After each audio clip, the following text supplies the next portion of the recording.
জানি আপনার কাছে এখন টাকা নেই, কিন্তু প্রচুর স্বপ্ন আছে। কারো স্বপ্ন বড় হয়, কারো স্বপ্ন ছোট হয়। কিন্তু আজ আপনাদেরকে আমি একটা কথা বলছি, এই কথাটা অবশ্যই মাথায় রাখবেন। জীবনে যদি কোনো দিন স্বপ্ন দেখতেই হয়, তাহলে বড় স্বপ্ন দেখুন। কারণ স্বপ্ন দেখতে পয়সা লাগে না। এই জন্য স্বপ্ন যখনই দেখবেন, বড় দেখবেন। আপনি যদি ভাবেন যে আপনি বাসের ড্রাইভার হবেন, তাহলে কিন্তু আপনার স্বপ্নটা ওই বাসের ড্রাইভারের পর্যন্তই থাকবে। যদি আপনার মনে হয় যে আপনি একজন বাসের মালিক হবেন বা 10টা বাসের মালিক হবেন, তাহলে আপনার স্বপ্নটা সেই রকম বড় হবে।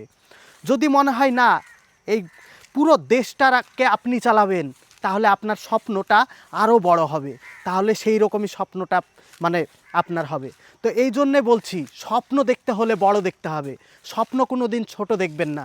আপনি যদি ছোট স্বপ্ন দেখেন, তাহলে আপনি জীবনে বড় হতে পারবেন না।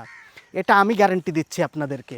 এজন্যে বলছি, যদি স্বপ্ন দেখতে হয়, তাহলে বড় স্বপ্ন দেখুন।